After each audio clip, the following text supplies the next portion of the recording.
Virtualmente todos na Terra, independente de sua religião ou nacionalidade, reconhecem que existe alguma espécie de batalha ocorrendo no mundo entre as forças do bem e do mal. Uma luta colossal entre a luz e as trevas, a verdade e o erro, a opressão e a liberdade, o bom e o mal, e finalmente, a vida e a morte. Qual é a história por trás deste evidente paradoxo? Muitas religiões, assim como a Bíblia, ensinam que além deste véu tridimensional do mundo físico que vemos, existe outro mundo espiritual que não podemos ver. Nesta realidade invisível ao nosso redor, se desencadeia uma batalha titânica entre o herói supremo e justo contra o vilão mais cruel e maligno. A grande pergunta é: quem são esses personagens e como e onde começou esta crise cósmica? Este é o maior mistério de todas as épocas e a história mais fascinante e verdadeira que jamais tem sido contada. Esta crise envolve cada pessoa sobre a Terra.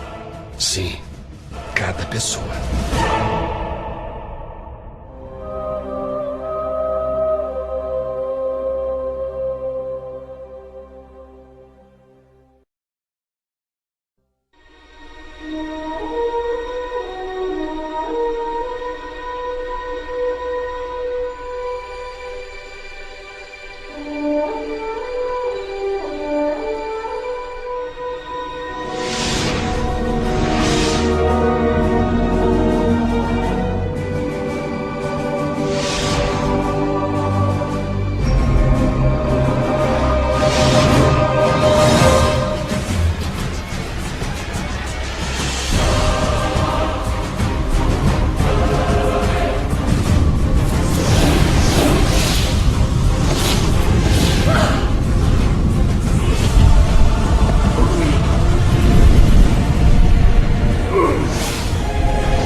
A história humana está repleta de cenas de guerras. E todas as pessoas já experimentaram conflitos. Mas para entender a origem do mal, devemos viajar ao passado para a Primeira Guerra do Universo. Porque esta guerra não aconteceu na Terra. Antes que o nosso mundo existisse, houve uma guerra no céu.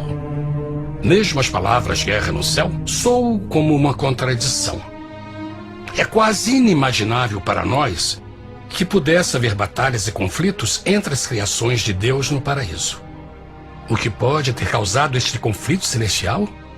Graças a um livro antigo chamado Bíblia, temos detalhes suficientes para poder juntar as peças e desatar os nós. Mesmo que trágica, é uma extraordinária e bela história de amor que vai desde o princípio dos tempos até tocar pessoalmente a você, a mim e a cada indivíduo na Terra. Nossa história começa há muito tempo atrás na capital do universo. Em um lugar chamado Céu, que estava repleto de seres angelicais que amavam fazer a vontade de Deus.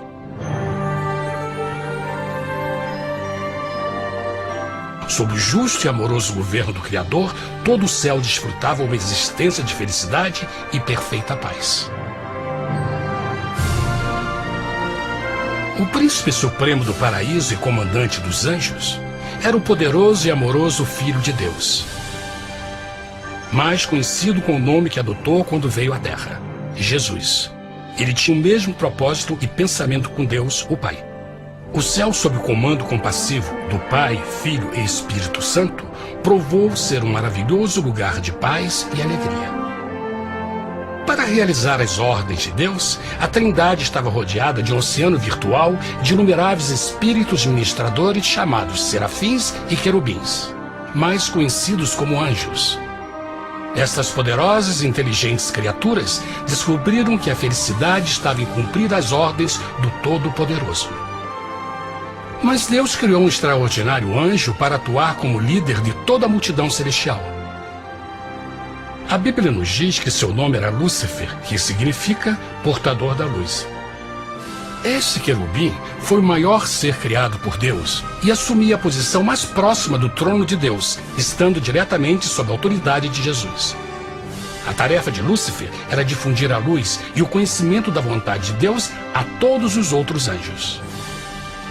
Lúcifer foi o mais esplêndido ser criado por Deus. Era extremamente bonito e dotado de enormes poderes de liderança e organização. Entre os anjos, ele foi muito admirado, respeitado e amado como amigo. Mesmo assim, Deus previu o mal que Lúcifer estava a ponto de introduzir no reino da luz. Cheio de sabedoria e formosura, de todas as pedras preciosas te cobrias. Tu eras o querubim, ungido para cobrir, e te estabeleci. No monte santo de Deus estavas. No meio das pedras afogueadas andavas. Perfeito eras nos teus caminhos, desde o dia em que foste criado, até que se achou iniquidade em ti. Quando Lúcifer percebeu a sua beleza e poder, seu coração pouco a pouco começou a mudar. Permitiu que seu enfoque se afastasse de Deus e direcionou seu amor para si mesmo. Talvez nunca saberemos completamente como e porquê estas sementes de rebelião germinaram em seu coração. Mas o profeta Isaías nos dá uma visão do pensamento de Lúcifer. Como caíste desde o céu, ó estrela da manhã, filha da alva! Como foste cortado por terra, tu que debilitavas as nações! E tu dizias no teu coração: eu subirei ao céu, acima das estrelas de Deus exaltarei o meu trono. Subirei sobre as alturas das nuvens, e serei semelhante ao Altíssimo.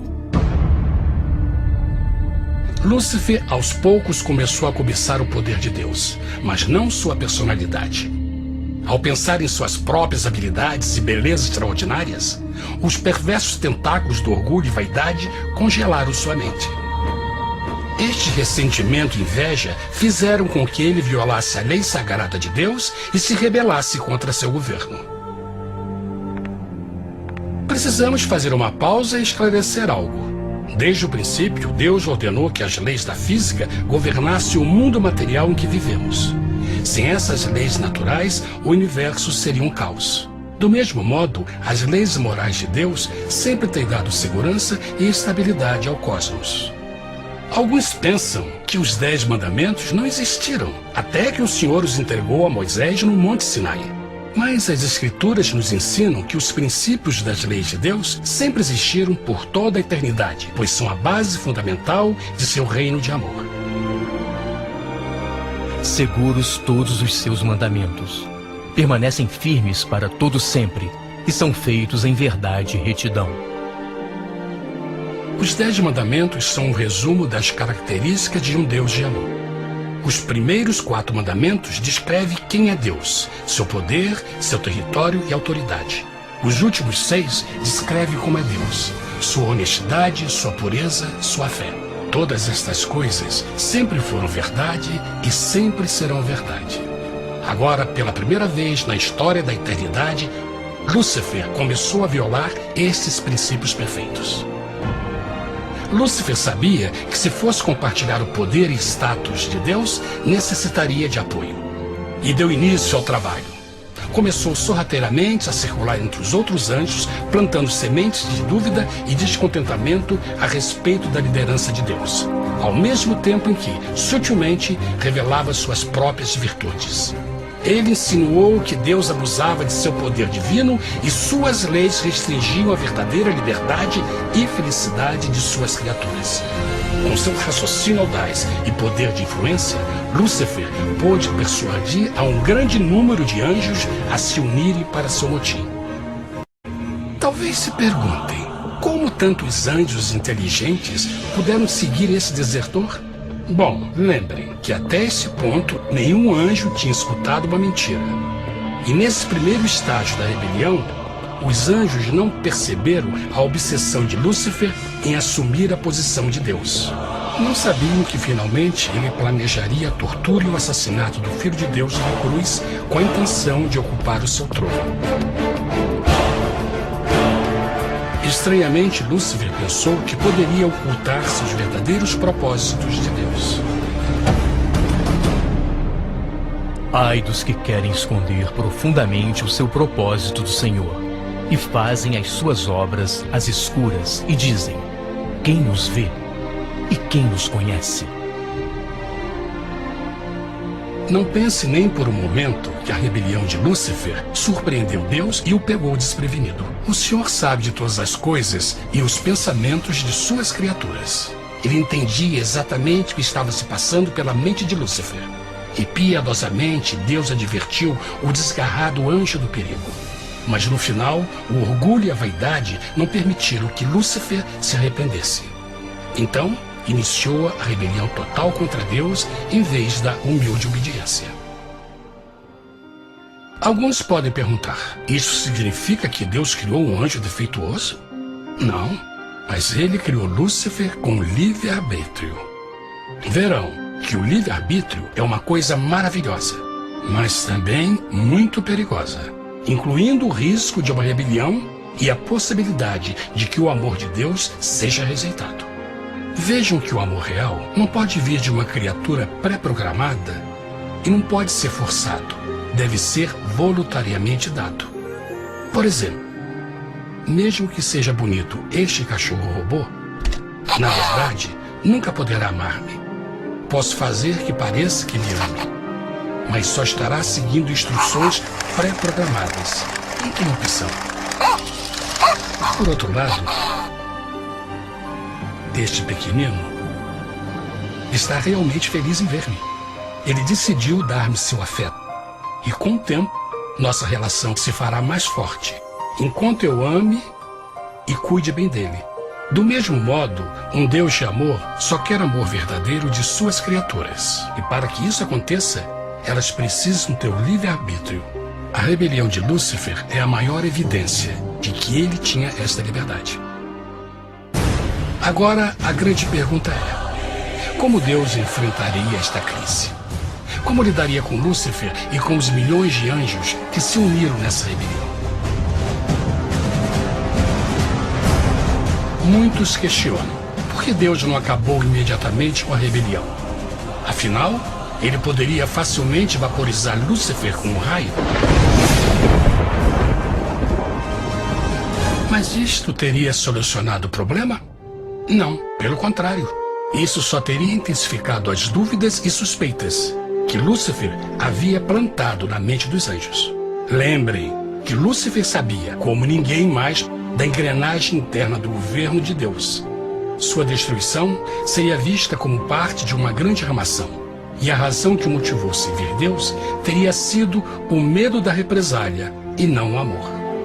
O Senhor sabia, na sua sabedoria, que a melhor forma de enfrentar a crise era permitindo que tudo seguisse o seu curso. Esta seria a única forma de se assegurar que o mal não se ergueria outra vez. Deixai crescer ambos juntos até a ceifa. E por ocasião da ceifa, direi aos ceifeiros: colhei primeiro o joio e atai-o em molhos para o queimar, mas o trigo ajuntai-o no meu celeiro. Na parábola do joio e do trigo, Jesus descreve que um tempo de crescimento é necessário para que uma planta revele sua verdadeira natureza. No seu entendimento infinito, Deus sabia que com o tempo, o caráter real de Lúcifer seria exposto e que os amargos frutos de sua rebelião seriam vistos.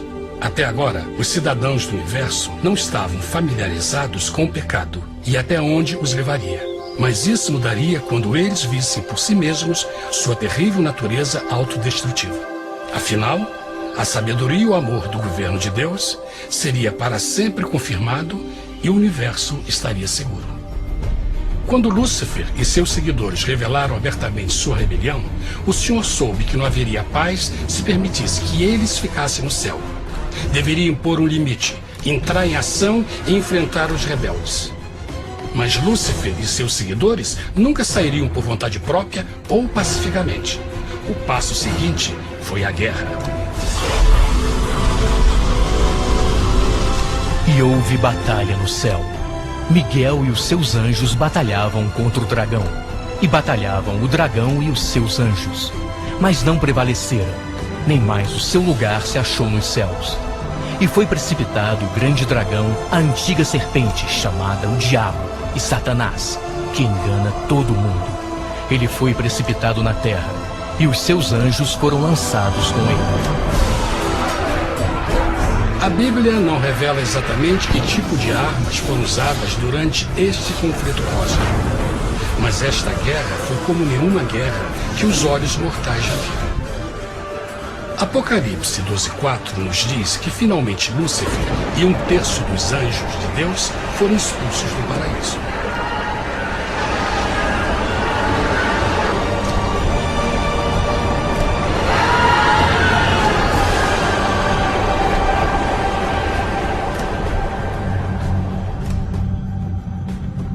Mas e agora? Lúcifer tinha milhões de anjos ao seu lado, mas precisava de um pedaço de chão para continuar sua rebelião. Rápido, muito rápido, o universo começou a entender o quão doloroso e caro o pecado poderia chegar a ser. Mas a guerra não tinha terminado, apenas começava.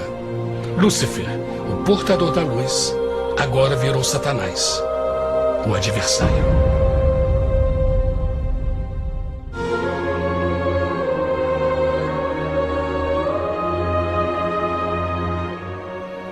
Depois da guerra no céu, Satanás e seus anjos caídos foram expulsos da corte de glória. Por um tempo, o diabo e seus demônios vagaram pelo universo buscando inutilmente mundos que se compadeceram e se uniram à sua rebelião.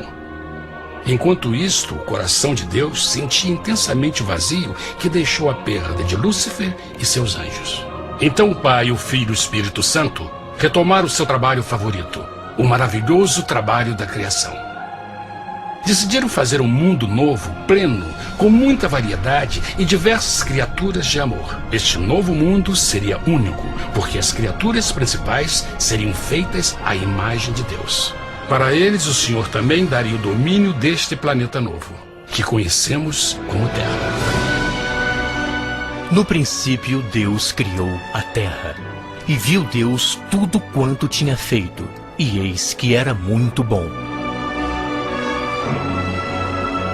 Que imagem maravilhosa! Deus forma um novo mundo, nosso planeta, Terra. E em cada maravilhoso dia da criação, algo novo e espetacular começa a fazer parte da cena. Por exemplo, no terceiro dia, Deus falou e uma linda e exuberante vegetação fez parte da existência. Plantas de todas as cores, formas e tamanhos. No quinto dia, o mundo estava repleto de espantosas e exóticas criaturas, que podiam tanto se elevar aos céus como deslizar pelas águas azuis. E outras podiam fazer as duas coisas. No sexto dia, houve a introdução de um grande número de animais terrestres.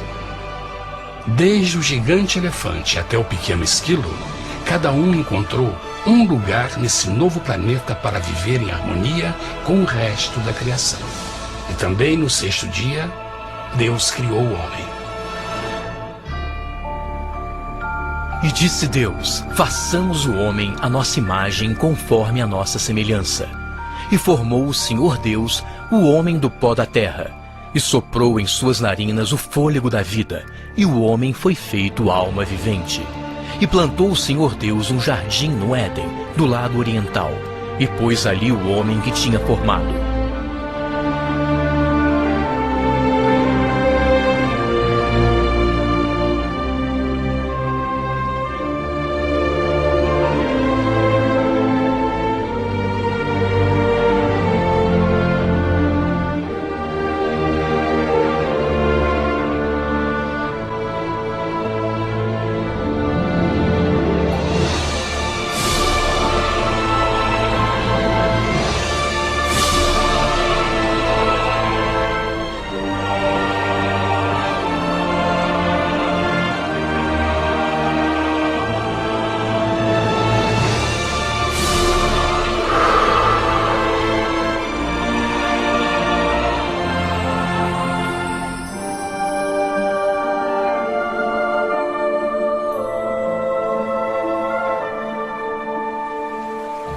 Mas que grande honra ser criado à semelhança de Deus, ser um indivíduo com liberdade de pensamento. No princípio, o homem não percebia a sua nudez. Provavelmente porque antes do pecado ele estava vestido de glória e luz.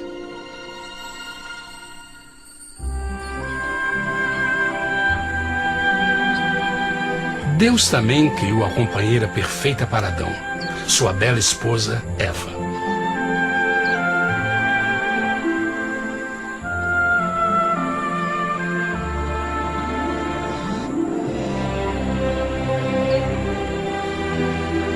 O feliz casal foi colocado em um magnífico jardim perfeitamente projetado para aumentar sua felicidade. Para Adão e Eva e as outras criaturas da terra, também foi dado o privilégio divino de procriar a sua própria imagem. A intenção de Deus foi que a raça humana tivesse domínio sobre este paraíso perfeito para sempre. Eternamente felizes e saudáveis, trabalhariam com a flora do jardim de Deus, enquanto desfrutariam o afeto e companhia de todas as criaturas sob seus cuidados. O ambiente que nossos primeiros antepassados experimentaram foi muito diferente do mundo de hoje. As rosas não tinham espinhos, os insetos não mordiam nem picavam, e os leões e as ovelhas brincavam juntos.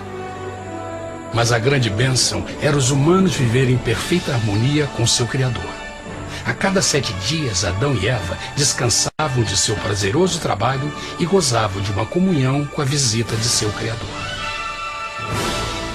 Era um mundo esplêndido e maravilhoso. E esse estado de felicidade teria continuado eternamente se nossos primeiros parentes tivessem mostrado fidelidade como uma simples prova. Mas da árvore do conhecimento do bem e do mal, dela não comerás, porque no dia em que dela comeres, certamente morrerás. Visto que o adversário havia contaminado o universo com sua rebelião, o Senhor viu a necessidade de uma simples prova de amor e lealdade. Lembrem que os anjos bons acabaram de ver 1/3 de seus amigos serem expulsos do céu durante a guerra.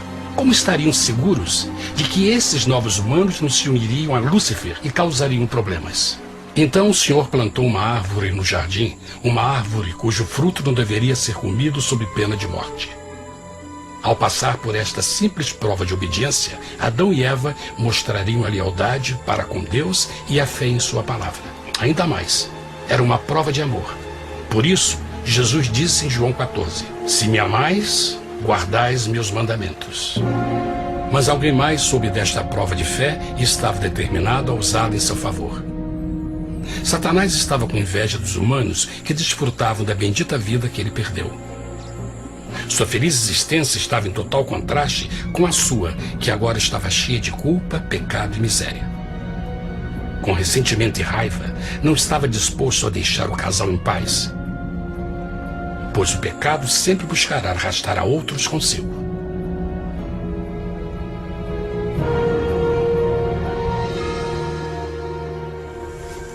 Então um dia, quando Eva estava concentrada em seu agradável trabalho, se viu sozinha e muito perto da árvore proibida.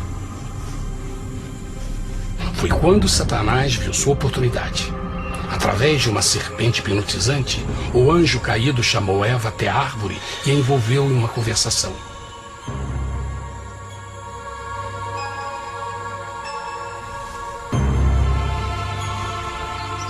Suas palavras encantadoras foram cuidadosamente calculadas para gerar desconfiança a Deus.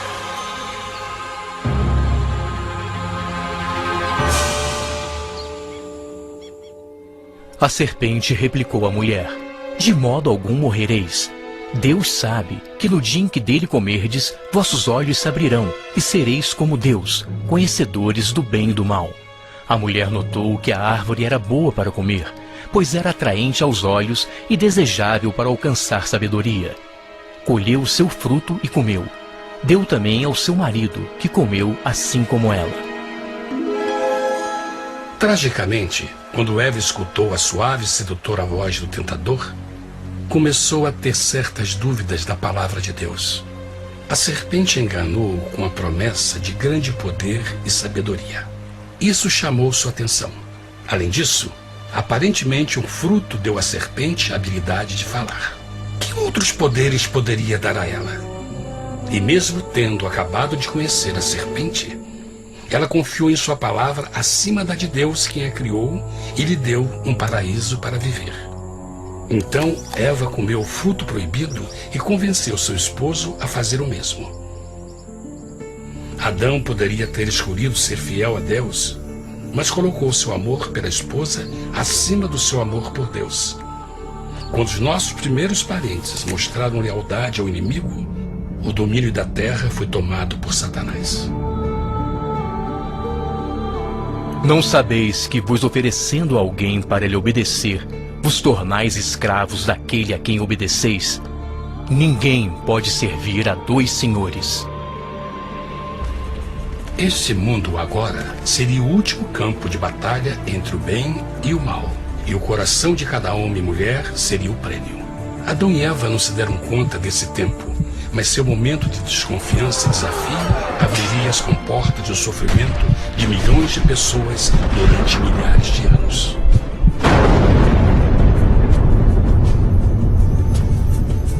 Portanto, como o pecado entrou no mundo por um homem, e por ele a morte, e assim a morte transmitiu-se a todos os homens naquele em quem todos pecaram.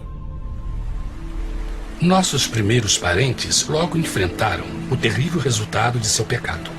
Em estado santo, Adão e Eva resplandeciam com túnicas de glória. Depois de pecarem, suas túnicas naturais de luz se desfizeram e eles ficaram mortificados com a sensação de sua nudez. Vergonha e temor tomaram o lugar de sua alegria e paz e trataram de cobrir sua nudez com folhas. Agora eles se encontravam sob constante influência do diabo. Ao ceder à tentação, debilitaram sua natureza, e Satanás ganhou poder sobre a humanidade. As pessoas não podiam resistir às tentações do diabo com sua própria força. Por último, e o mais aterrador, se encontravam vivendo sob a pena de morte iminente. Deus havia advertido que a desobediência traria a morte. Já tinha experimentado a morte espiritual. Quanto tempo passaria para sofrerem a morte física também? Nesse ponto, seu futuro não tinha nada mais que escuridão e desespero. Tendo expulsado o homem, colocou diante do jardim do Éden os querubins com o cintilar da espada flamejante, para guardar o caminho da árvore da vida. Como o pecado provocou a expulsão dos anjos caídos de seu lar celestial, agora pela desobediência, Adão e Eva foram tirados de seu jardim, seu lar no paraíso.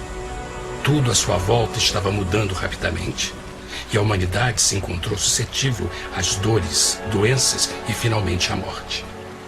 Até os animais e plantas estavam infectados pela terrível maldição.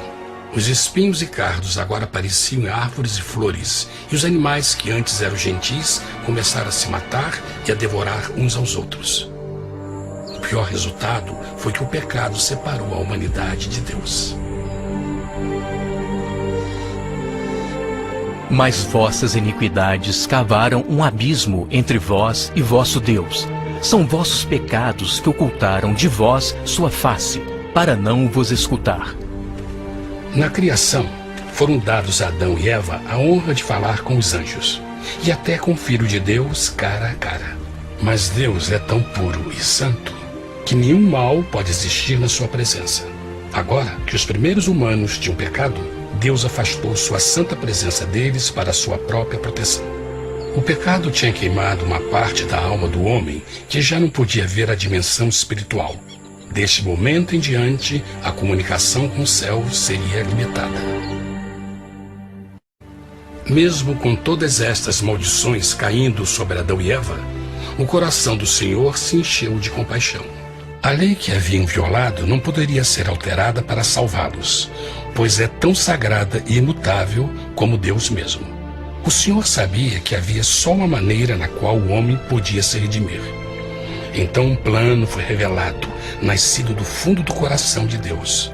Um plano para salvar o homem de seu encontro com a morte eterna e restaurar tudo que estava perdido com o pecado. Seria de grande intensidade, alcance e poder, mas seria um plano que também implicaria num enorme sacrifício. O amor de Deus para conosco se manifestou por ter enviado ao mundo seu Filho unigênito, a fim de vivermos por ele. Nisto consiste o amor, não em termos nos amado a Deus, mas em ele nos ter amado e enviado seu Filho para se sacrificar por nossos pecados. As Escrituras claramente ensinam em Romanos 6:23, o custo do pecado é a morte. A lei violada demandava a vida do pecador e só tinha um em todo o universo qualificado como substituto da humanidade. O Criador só podia pagar a dívida de suas criaturas tomando seu lugar. Então Jesus Cristo, o Filho de Deus, concordou em deixar a pureza, glória e segurança do céu. Ele viria para morrer em nome do homem em seu malvado e renegado planeta. Ele nasceria como um inocente e indefeso bebê, suportaria uma vida de dor e vergonha e mesmo assim viveria uma perfeita e vitoriosa vida. Finalmente, ele teria uma morte humilhante para poder ser o substituto da humanidade caída. Por seu sacrifício, a humanidade incrivelmente receberia uma nova oportunidade de ter a vida eterna. Seu sangue seria o resgate para um mundo raptado por Satanás. Este maravilhoso plano de redenção foi graficamente ilustrado no sistema de sacrifício de animais ordenado por Deus depois da queda do homem. O Senhor tinha avisado Adão e Eva que iriam morrer no dia em que comessem do fruto proibido. E como que permaneceram vivos? A Bíblia nos diz que imediatamente depois do pecado, Deus providenciou roupas na forma de peles de animais. É bom notar que o Apocalipse se refere a Jesus Cristo como a ovelha que foi morta desde o princípio do mundo. Isto indica que uma ovelha foi sacrificada no mesmo dia para prevenir suas mortes imediatas. Pela fé, neste sacrifício, suas mortes foram simbolicamente transferidas deles para a criatura inocente. A ovelha certamente era a representação de Jesus. Assim, um raio de esperança foi dado em uma situação de escuridão e desespero. Através do arrependimento e a fé no sangue do Messias, qualquer humano poderia uma vez mais ser filho de Deus. Mas mesmo com este grande plano para a humanidade, Satanás ainda tinha o domínio da terra. E a vida na terra não estava fácil. No mundo haveis de ter aflição, mas coragem, pois eu venci o mundo. Naturalmente, muitos se perguntam, como um Deus amoroso e poderoso permite dores e sofrimentos no nosso mundo atual? Mas está claro desde o Gênesis que Deus nunca quis que nós tivéssemos o conhecimento da dor dessa vida. Quando o mundo saiu das mãos de Deus, a terra era um maravilhoso paraíso. Foi o pecado de Adão e Eva que deu a Satanás o direito de assumir o controle deste planeta. Devido à sua trágica eleição, o diabo e seus súditos ganharam o poder de tentar e atormentar os humanos, introduzindo a doença, a dor e o sofrimento. Talvez fosse melhor perguntar: por que Satanás não tem o controle total da humanidade? A resposta é Jesus Cristo. Talvez já perceberam que a morte de Jesus na cruz deu a cada um de nós a oportunidade de sermos salvos, mas na verdade fez muito mais do que isso. Quando o Salvador ofereceu sua vida para redimir a terra, esse ato poria restrições ao controle de Satanás sobre a humanidade. Satanás não poderia forçar nossa vontade e seu poder de nos ferir seria limitado. O sacrifício de Cristo também nos trouxe um tempo de prova, durante o qual poderíamos ver a diferença entre o governo de Deus e o de Satanás, e então decidir a quem servir. Finalmente, pelo sacrifício que fez Jesus, o reino de Satanás chegará ao seu final, e um dia a terra será devolvida ao homem mais maravilhosa do que era no princípio. Mesmo Adão e Eva tendo começado suas vidas como exilados do paraíso, ainda tinham esperança. Deus providenciou peles de animais sacrificados para se cobrirem. Mas o mais importante, ele prometeu o sangue do Cordeiro de Deus para pagar por seu pecado, se aceitassem a Cristo e se arrependessem. Uma grande pergunta permanece: as pessoas aceitaria o grande presente de Deus? Como escaparemos se agora desprezarmos a mensagem tão sublime da salvação? A incrível história que acabaram de escutar é verdade e afeta vocês. Pois, pelo desejo de Satanás de ser Deus e a desconfiança e desobediência de Adão e Eva, todos nós nos encontramos em uma situação perigosa. De um lado, a humanidade foi grandemente favorecida por Deus com uma segunda chance de recuperar nosso lugar no Éden. Por outro lado, se nós desistirmos de aproveitar esta grande chance, nos tornaremos escravos de Satanás e finalmente seremos destruídos quando Deus limpar o universo do pecado. Amigos, não há melhor hora de fazer sua escolha por Jesus do que agora mesmo. Nenhum de nós sabe quanto tempo mais teremos que viver nesta terra. Jesus nos tem mostrado grande interesse no seu bem-estar e seu amor por vocês o levou a providenciar uma maneira de escaparmos de uma futura destruição. Ele quer que você o aceite e se arrependa de seus pecados. Através de Cristo pode encontrar o perdão para tornar-se como Ele em caráter. A triste notícia é que Satanás atua de todas as formas possíveis para evitar que aceite o presente da salvação de Deus. Devido à nossa rotina da vida, o amor ao dinheiro ou alguma outra distração fascinante, ele trabalha para manter a todos ocupados e afastados do que, na realidade, mais importa, sua salvação eterna.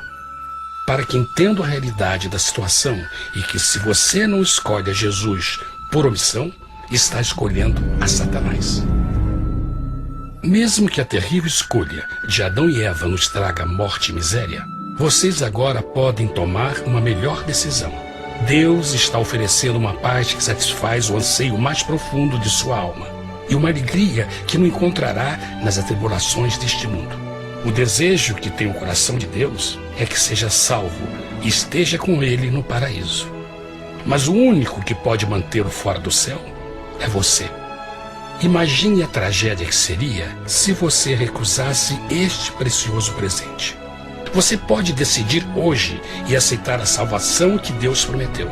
Na verdade, nesse momento, pode aceitar a vida eterna através de Jesus Cristo.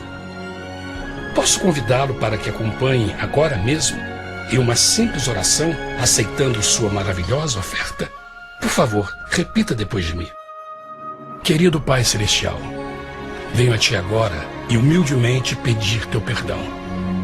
Senhor, confesso que sou um pecador e violei Tua santa lei. Entendo que a pena por esse pecado é a morte. Acredito que Jesus Cristo sofreu e morreu na cruz para receber o castigo por todos os nossos pecados. Acredito que Jesus ressuscitou e eu o aceito como meu Salvador pessoal.